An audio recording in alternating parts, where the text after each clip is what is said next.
Good afternoon, everyone from Honolulu, and Happy New Year. My name is Panwin Yoking. I am a fellow at the East West Center, and it's my pleasure to welcome you to our EWC Insights, Asia Pacific Political Transitions. For today's session, we have a presentation from Dr. Lili Song. Dr. Song teaches law at the University of Otago in New Zealand.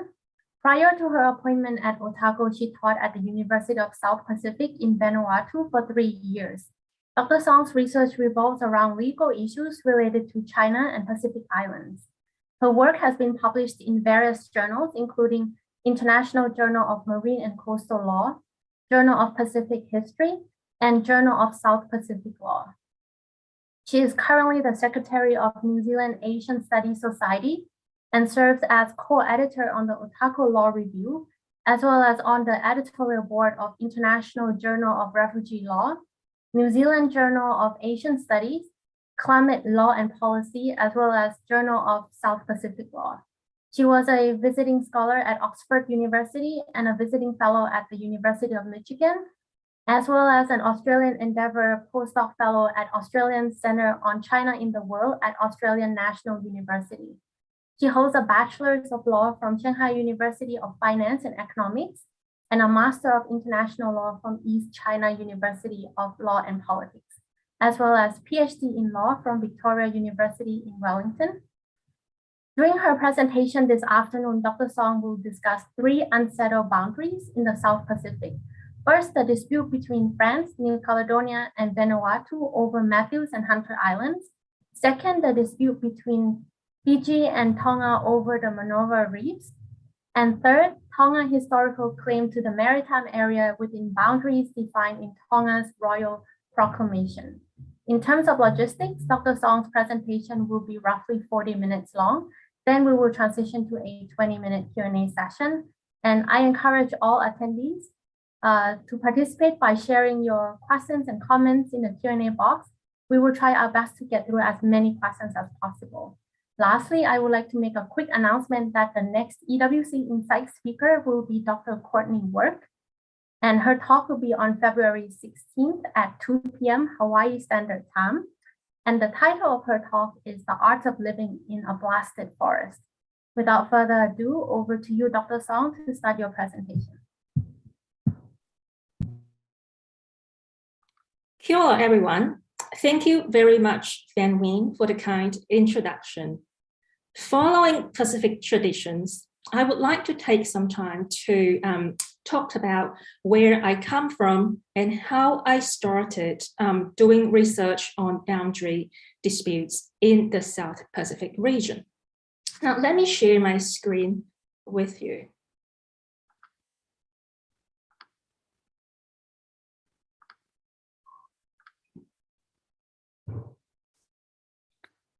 So I was born and raised in Guangxi, ethnic Zhuang autonomous region in the south of China. My home city is subtropical, and it is just about 5 hours drive to Hanoi in Vietnam. On May the 30th, 2016, I moved to Vanuatu to take up a position at the School of Law at the University of South Pacific's Amadas campus in Port Vila. It was my first full-time teaching position after I got my PhD. So USP will always have a special place in my heart. It was not my first time in Vanuatu though. In 2012, when I was doing my PhD in Wellington, New Zealand, I traveled to Vanuatu for a holiday and spent about 10 days on a tiny island called Epi Island in the middle of Vanuatu, and greatly enjoyed my time there. And my happy memory on Epi was certainly one of the reasons why I jumped on the opportunity for a job in Vanuatu. 6 weeks after I started my position at USP in Port Vila, the South China Sea Arbitration Award came out on July the 12th 2016. Shortly after that, one day during a chat in the corridor, my dear colleague, the late Professor Donald Patterson,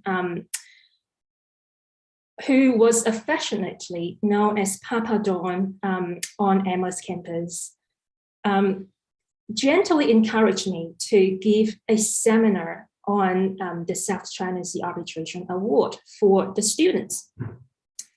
At that time, I had done a little research in the field of the law of the sea, and I was rather reluctant to read the 500-page arbitration award. But as one of the newest additions to the faculty, I had some pressure to contribute to the intellectual life at the faculty. In addition, there were good reasons for Dawn to suggest such a seminar, because in May and July 2016, Vanuatu and another Pacific island state, Papua New Guinea, respectively, expressed support for China amid the heated discussion about the South China Sea arbitration. And they were among the few countries which publicly expressed support for China at that time. So there was some interest in the South China Sea arbitration locally in Vanuatu. The South China Sea Arbitration Award also revived some public interest within the region in some of the long-standing boundary disputes in the South Pacific, such as the dispute over the Minerva Reefs, which I will talk about later in my presentation. So I said yes to the seminar. And preparation for that seminar led me to explore several boundary disputes in the South Pacific, and subsequently developed into research projects that I have greatly enjoyed doing, and through which I have had the good fortune to collaborate with wonderful colleagues from the Pacific and France. So without Dawn's encouragement in the first place, I would have never embarked my journey of researching boundary disputes in the South Pacific. Sadly, Dawn passed away in March 2021, and he is certainly fondly remembered by many colleagues in the Pacific.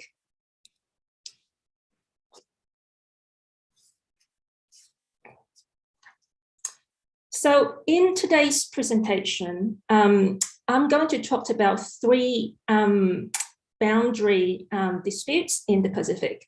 And I would like to acknowledge that the research presented in my presentation today received funding from the USP School of Law in 2016, from the University of Otago in 2020, and from the East-West Center of University of Hawaii in 2021. My presentation today also draws upon research I conducted in collaboration with Dr. Marcin Moses of USP and Professor Geraldine Girardot, who is affiliated with both the University of New Caledonia and the University of Perpignan.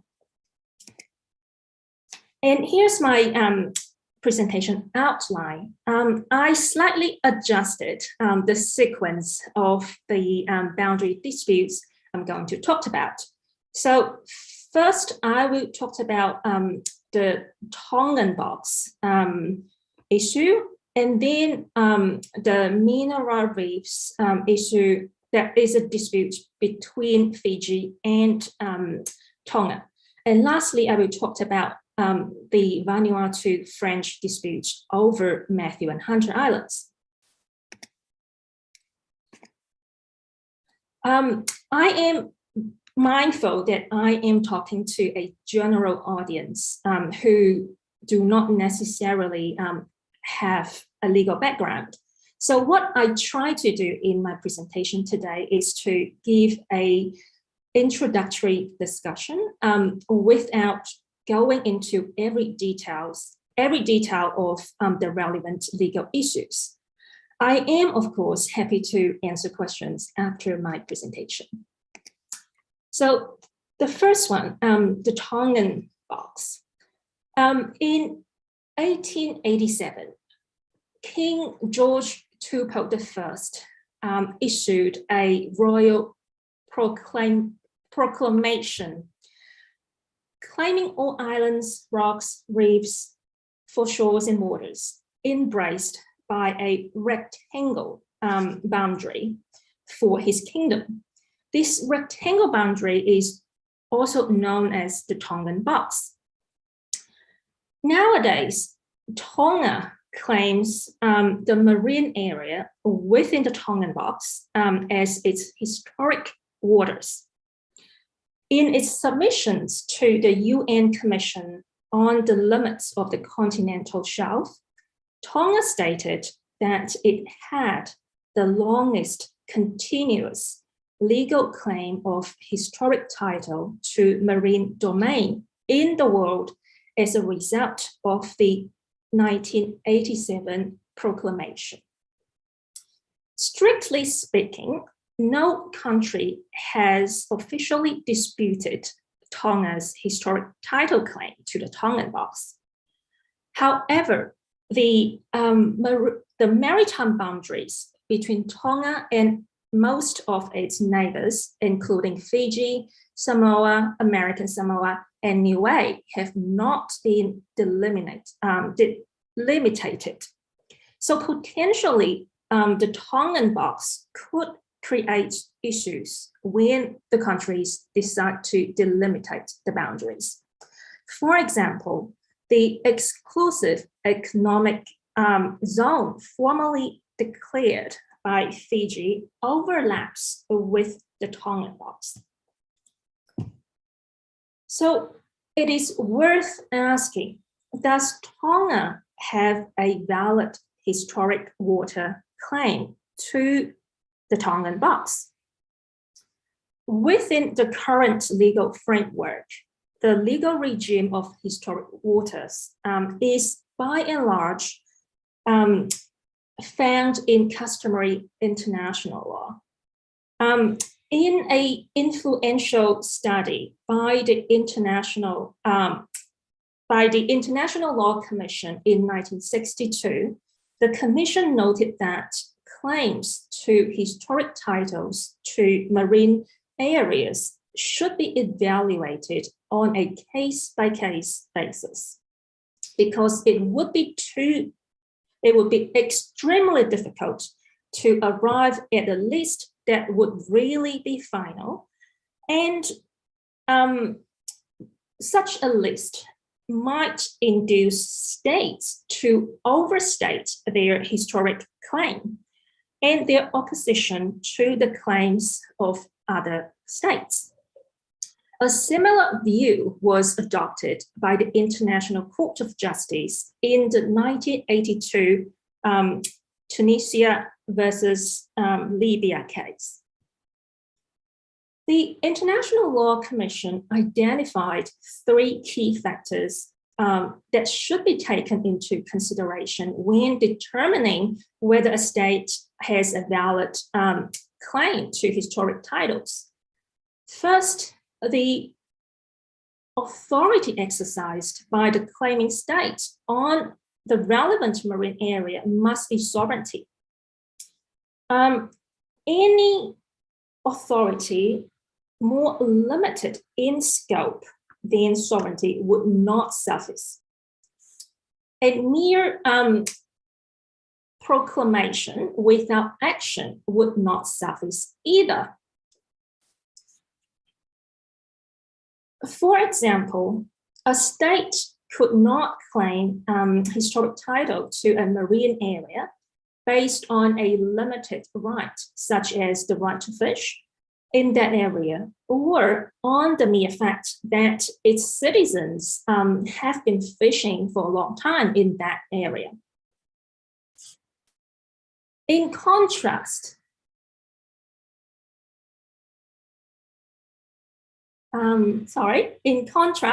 if the state asserts exclusive fishing right by its citizens in the area and has taken action to keep foreign fishermen away from the area, then the state has exercised sovereignty over the area. In the South China Sea Arbitration Award, with regard to China's claim to historic rights within the 9-dash line, the tribunal found that the listed activities here on the slide of China did not amount to the exercise of sovereignty.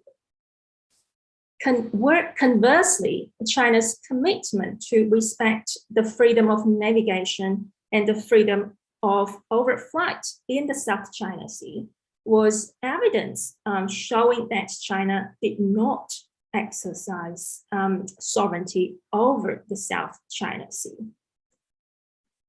Professor Sherry Broder of Hawaii University and her co-authors noted in 1982 that historical accounts of Tongan action to enforce sovereignty over the Tongan Box did not appear to exist. And Tonga had not attempted to confront naval and fishing vessels that sailed into the Tongan Box in more recent times.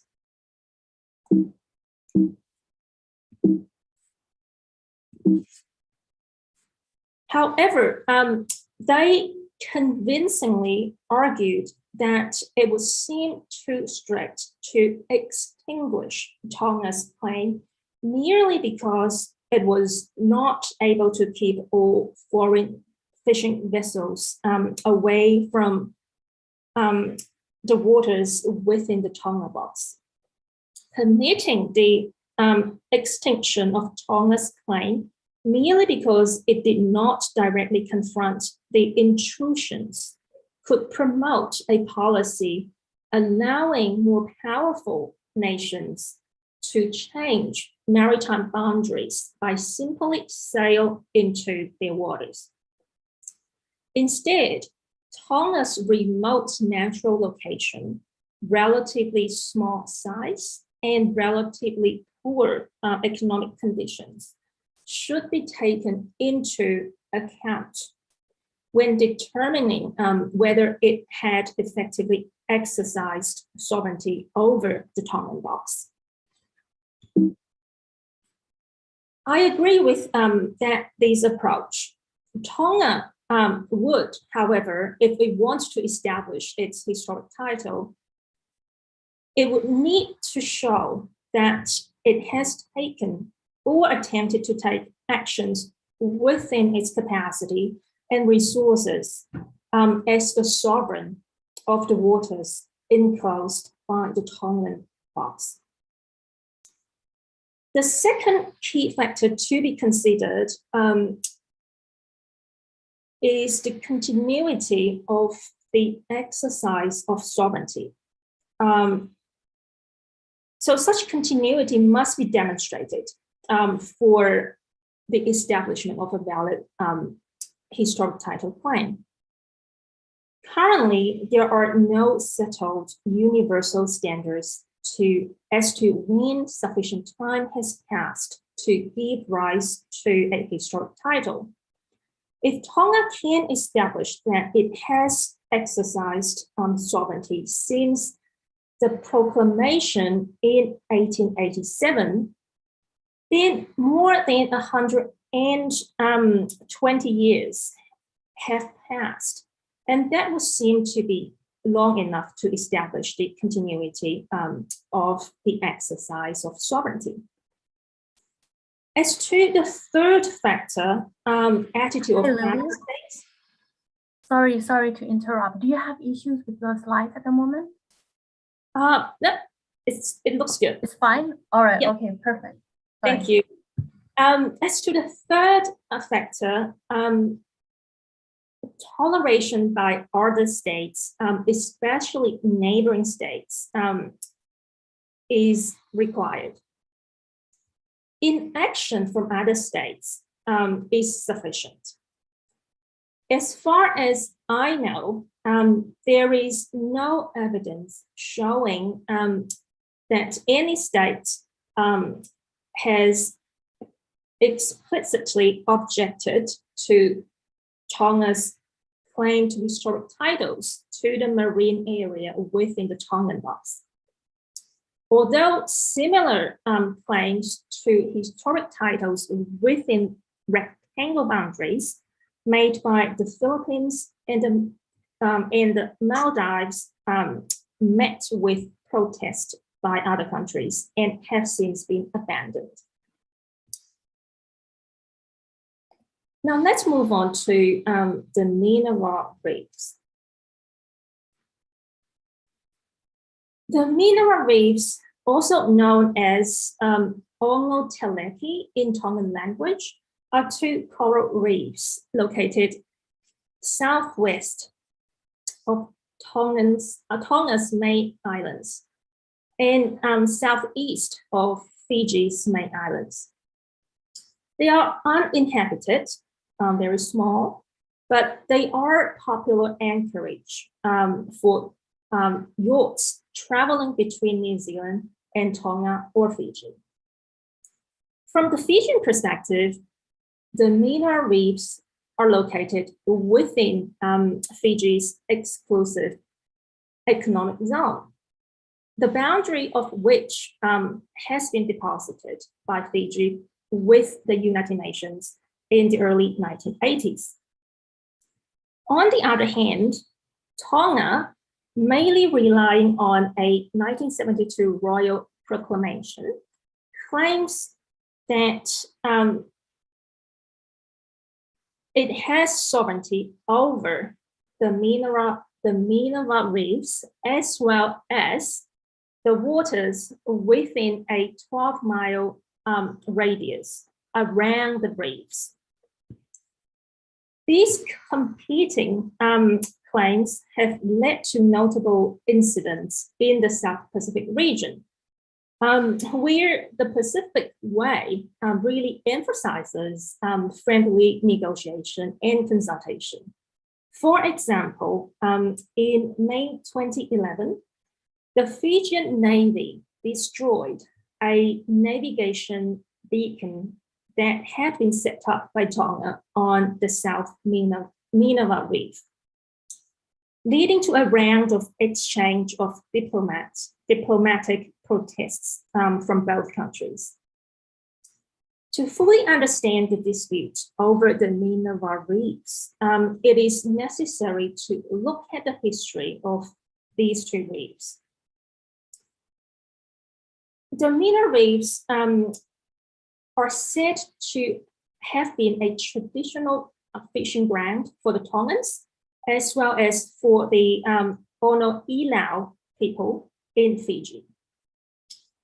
In 1887, when King George II I made the 1887 proclamation, the Minerva Reefs were not included.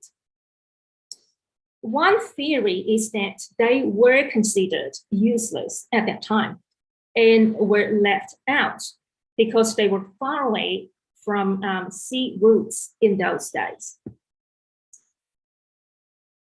In 1962, a Tongan vessel, the Tui Kaipau, wrecked on the South Minerva Reef. The Tongan crew and passengers were trapped on the reef for 102 days before they were rescued by New Zealand Air Force.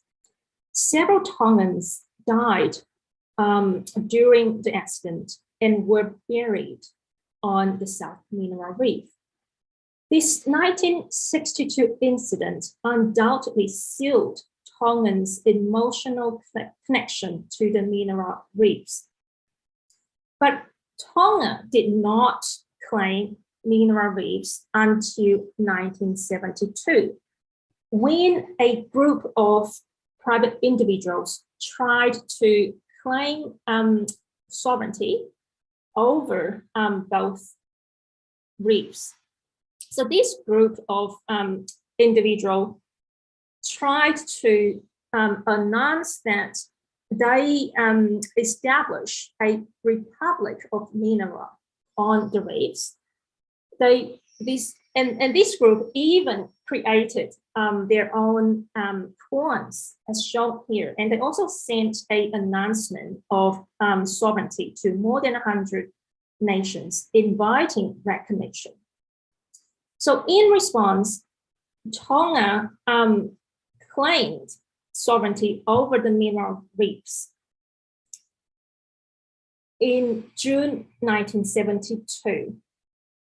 Later that year, in September, the South Pacific Forum countries issued a press communique stating that the forum recognized Tonga's historical association with the Minerva Reefs. And Tonga would later rely upon this statement to assert that its sovereignty claim over the reefs were recognized by the South Pacific Forum. To be precise, the communique does not explicitly recognize Tonga's sovereignty. Instead, it recognized its historical association. Although it clearly indicates that the forum considered Tonga as the only possible owner of the reefs.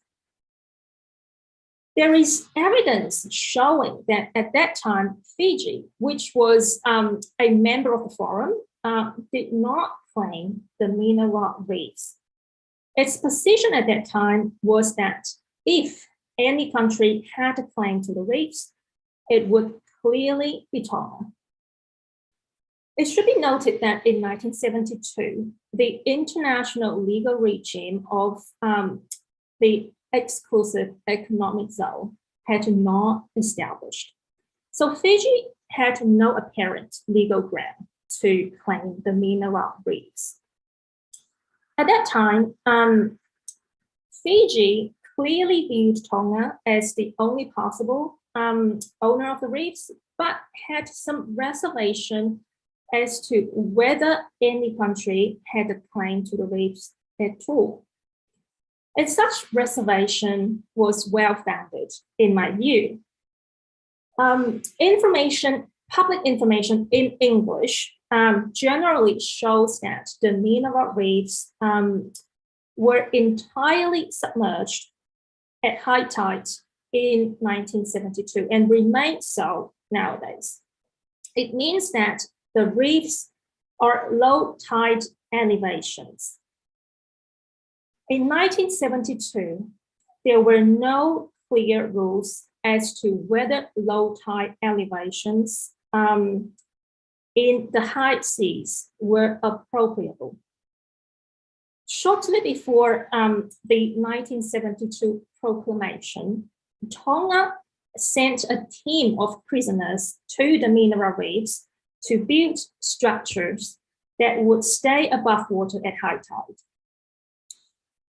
However, in 1972, there were no clear rules either as to whether artificial islands or artificial structures built atop low tide elevations in the high seas were appropriable.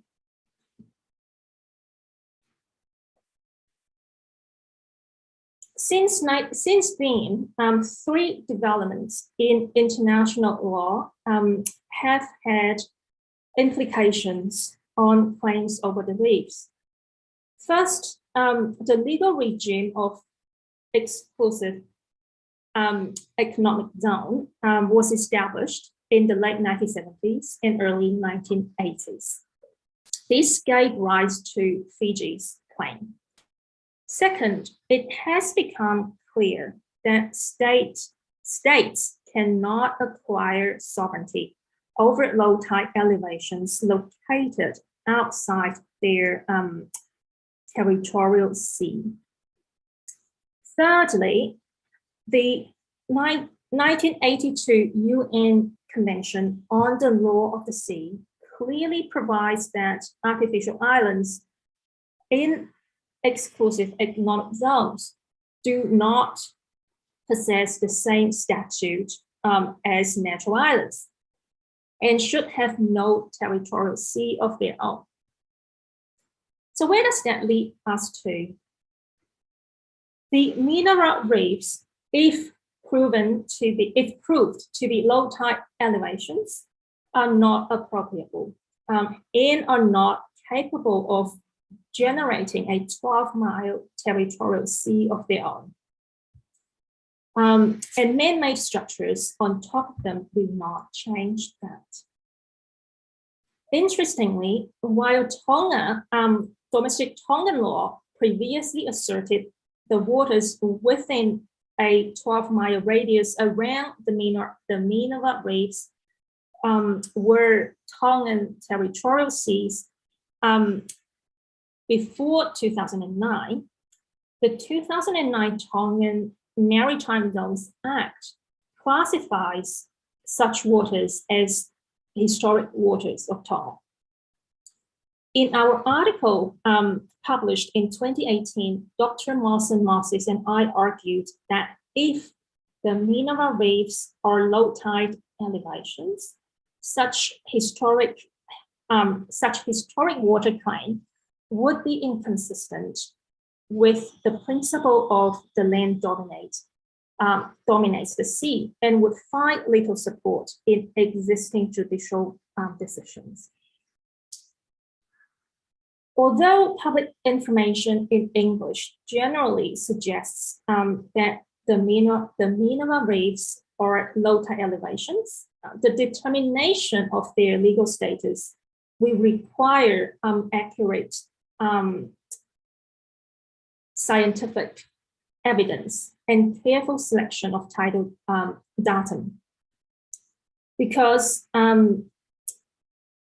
as the late Professor Prescott of Melbourne University rightly cautioned in 1980, when he talked about the Minerva Reefs, he said, the distinction between reefs and islands may be hard to draw, given the dynamic processes associated with island construction in the Southwest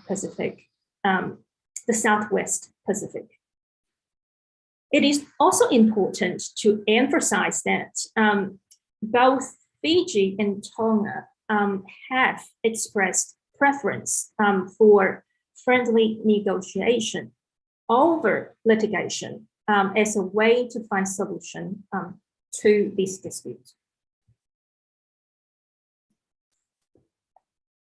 Now let's move on to the dispute over Matthew and Hunter.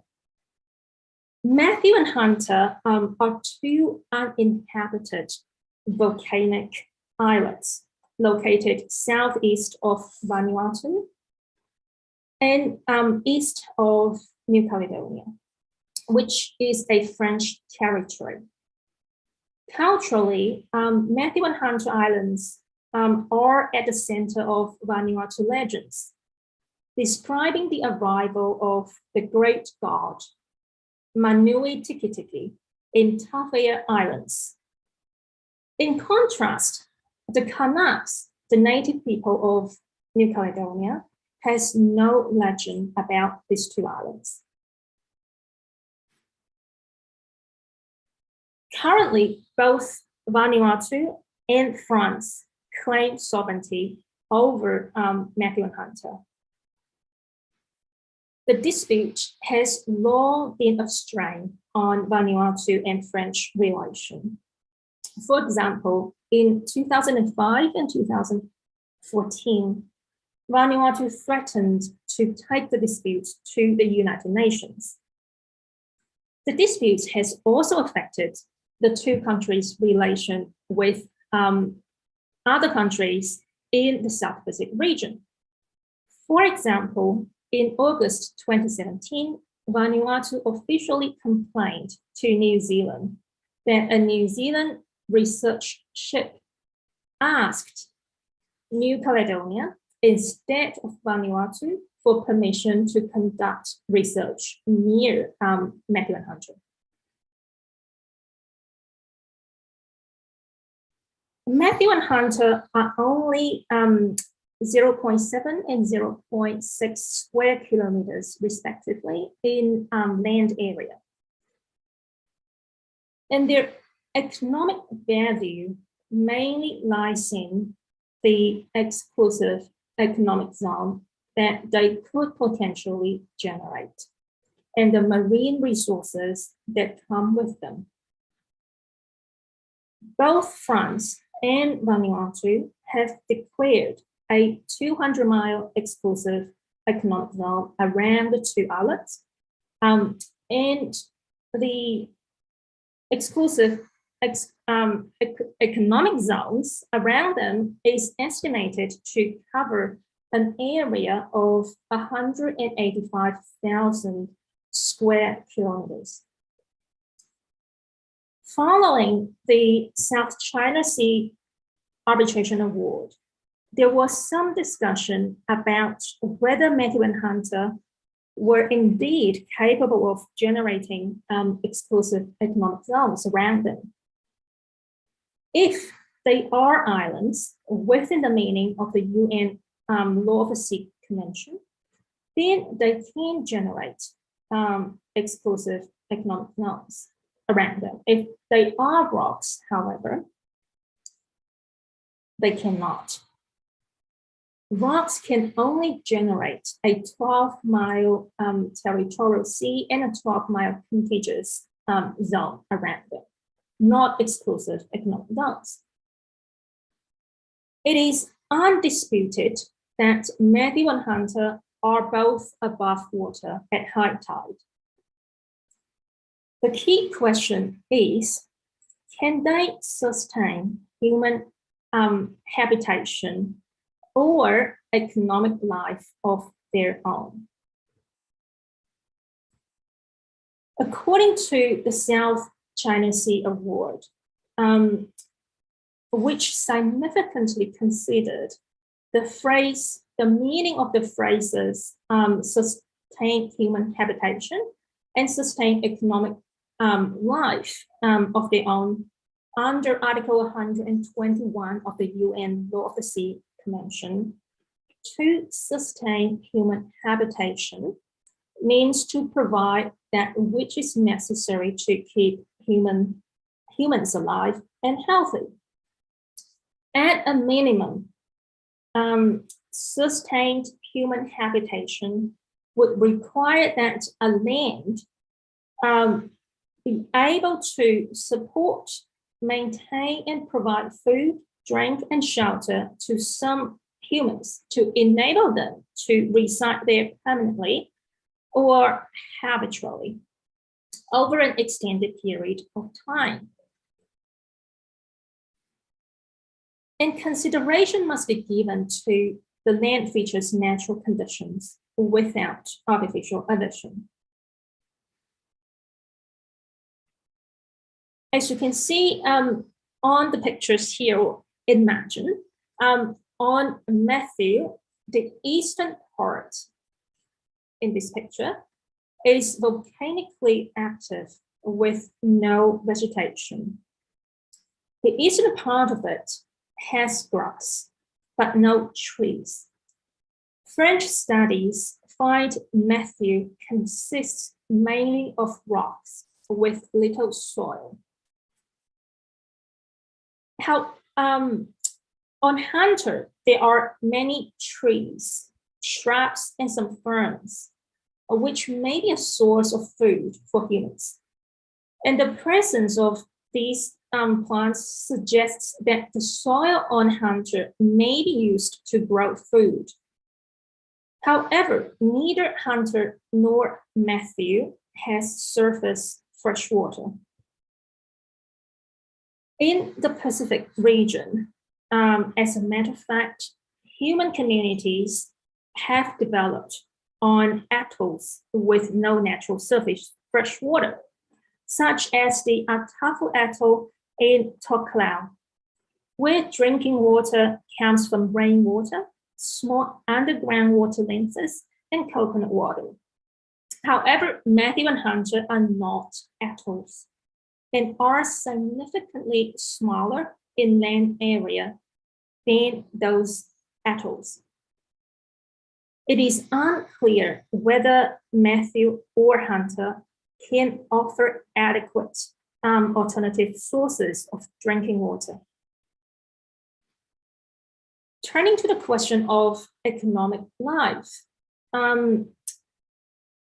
according to the South China Sea Arbitration Award, to have a sustained economic life of their own, the relevant land feature must be able to sustain some level of local human activity to exploit, develop, and distribute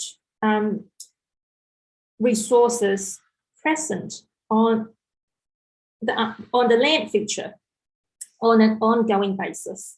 And such activities must be oriented around the feature itself and not focused solely on the waters or seabed of the surrounding area. France regularly sends scientific research missions as well as the so-called sovereignty missions to Matthew and Hunter, but we find no evidence showing that France, or indeed any state, carrying out activities exploiting, developing, or distributing resources on Matthew and Hunter. In Vanuatu, there are many stories about fishing voyages to Matthew and Hunter by Denevans in canoes over centuries. However, in our view, fishing activities focus solely on the waters around Matthew and Hunter rather than being oriented around the islands themselves. In light of the above, it may be argued that Matthew and Hunter are both rocks, not islands. In that case, their economic value might be significantly lower than what France and Vanuatu would have hoped for. However, it should be noted that the South China Sea Arbitration Award, the award's interpretation of Article 121 of the Law of the Sea Convention has not been fully supported by state practice, and in that sense remains fragile. Of course, the Vanuatu-French dispute over Matthew and Hunter also involves sovereign claims over land areas, which entails far more complicated legal issues, and a thorough examination of such issues is beyond the scope of my presentation today. I only want to highlight that Vanuatu diplomats in recent years have claimed that the International Court of Justice's Chagos advisory opinion in 2019, which found Britain's separation of the Chagos archipelago from Mauritius unlawful. So Vanuatu diplomats claimed that advisory opinion provided strong support to Vanuatu's position in the Matthew and Hunter dispute. Indeed, Vanuatu not only voted in favor of a a resolution at the UN General Assembly to refer the Chagos issue to the ICJ, but also made oral submissions on the case, appearing before the ICJ for the first time.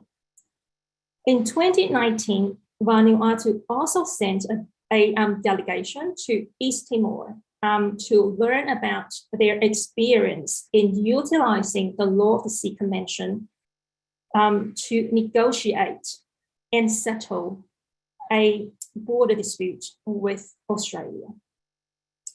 I will leave it here today. Thank you for your attention.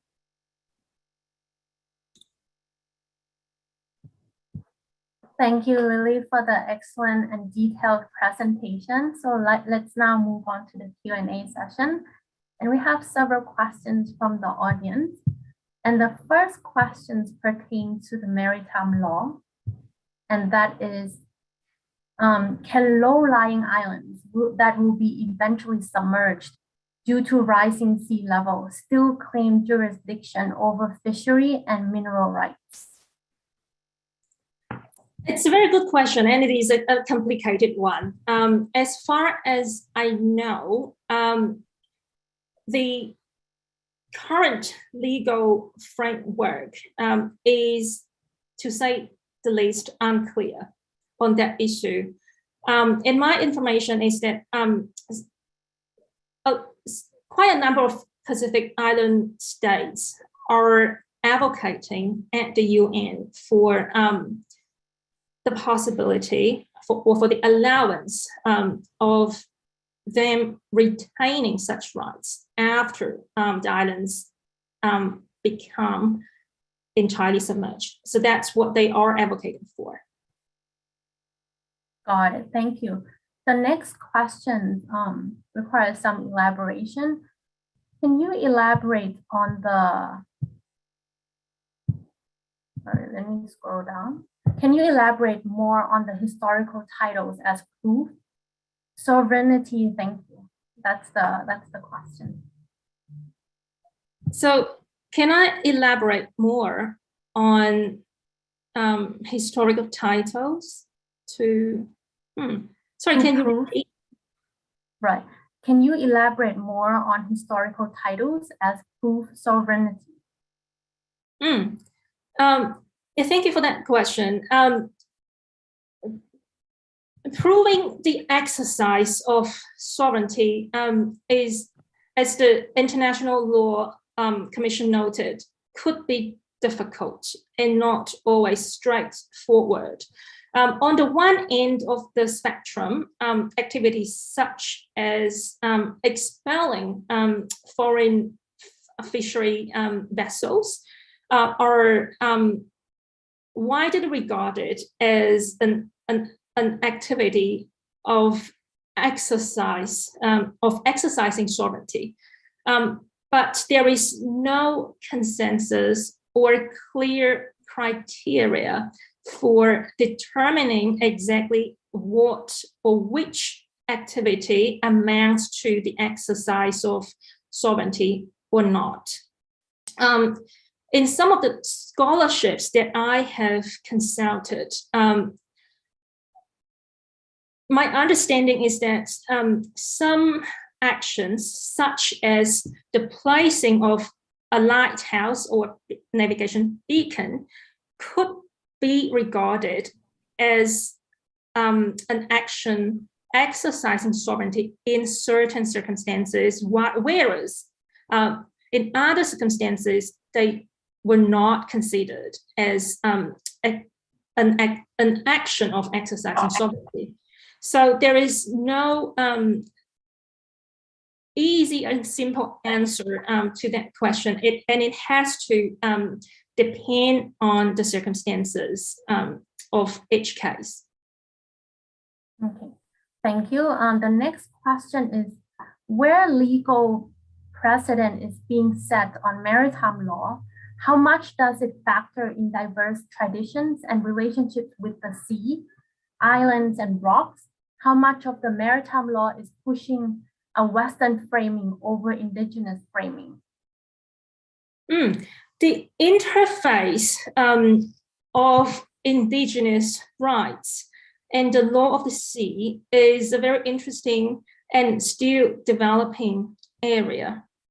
At this stage, I must admit that I have not done a lot of research in that area, but I am working with Dr. Moses and Professor Geraldine Girardeau to look into that very area in our examination of possible Vanuatu claims for Matthew and Hunter. To do that, we will have to look at cases, which we are going to do in the near future, to see how judicial bodies have interpreted the relation between indigenous rights and the law of the sea. So that's my answer at this stage. Okay, got it. Let's move on to a question about the volcano eruption, the recent volcano eruption. And that question is, do you know if the recent volcanic activity only affected the Tongan Box, or did it affect the areas beyond the box? The Tongan Box? Mm-hmm. So let me so my understanding of the question is does volcanic activities affect the boundary of the Tongan Box? To be honest, I don't have much idea about that. So apparently, recently Tonga is in the news these days because of the eruption of a undersea volcano, which has had disastrous effect on the nation, on Tonga. How would that affect the Tongan Box? I do not know. So the Tongan Box is a rectangle boundary defined by Tonga's 1887 Royal Proclamation. So the coordinates of the boundary is fixed. So yeah, from my perspective, I do not see how volcanic activities would affect that boundary. Do let me know if I did not understand the question correctly. I'm happy to discuss. Okay. If the audience is not clear, then we can elaborate more on the response.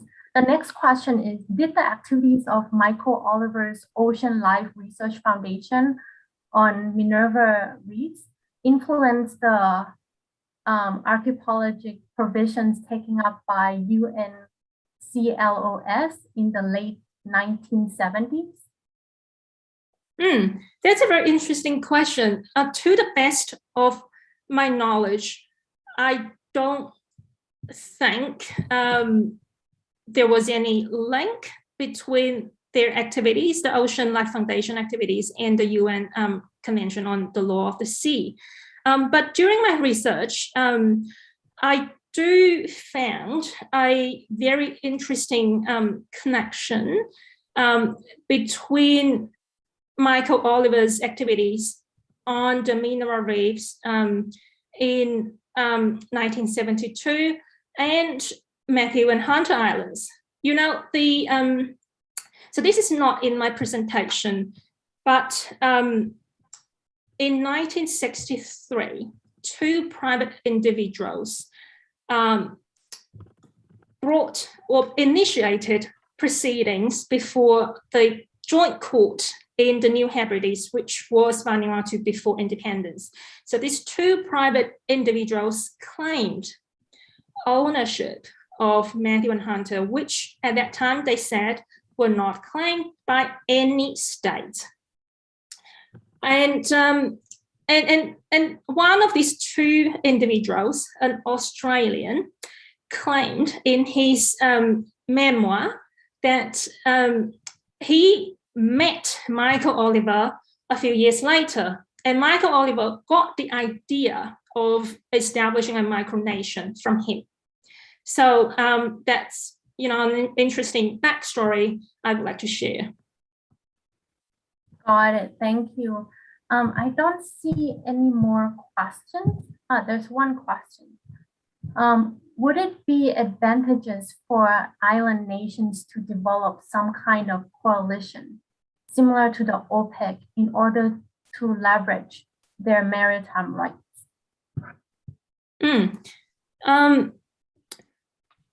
I think ultimately it is up to the Pacific nations to decide what is in their best interest. From what I have seen,